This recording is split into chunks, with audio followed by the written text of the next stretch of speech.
Bringing in new employees, I feel so grateful. I got really, really lucky. Every single one of my employees, with the exception of 2, had already taken a previous training with me. So they had already had like the foundation of what my expectations were for them being an employee, kind of the standard of work that, or the quality of work that I wanted to uphold in this space. And we already had that connection.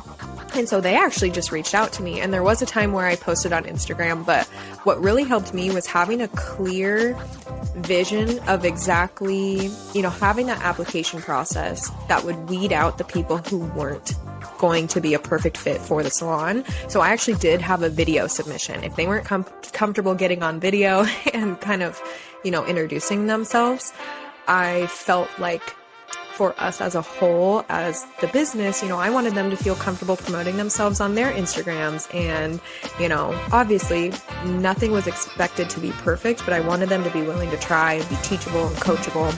And I was really more concerned about hiring people that I really vibed with and that felt like a good fit, because I can train people, I can help in that way, or I can send them to a training if that's something that, is outside of my scope of work.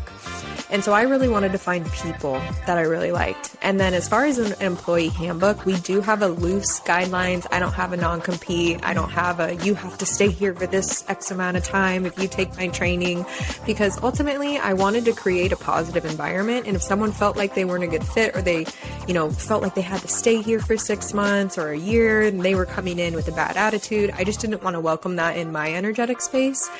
And so we have loose guidelines, along the lines of, what to wear. However, I come in my sweats and I've got my, hair in a bun and stuff, and that's okay with me. And if the quality of work is still being upheld to that certain level, I'm okay with everyone dressed in a little cozy, and our clients really don't mind, because we've done a really good job of attracting the clientele that don't expect us to be put together head to toe, and that's just kind of our vibe.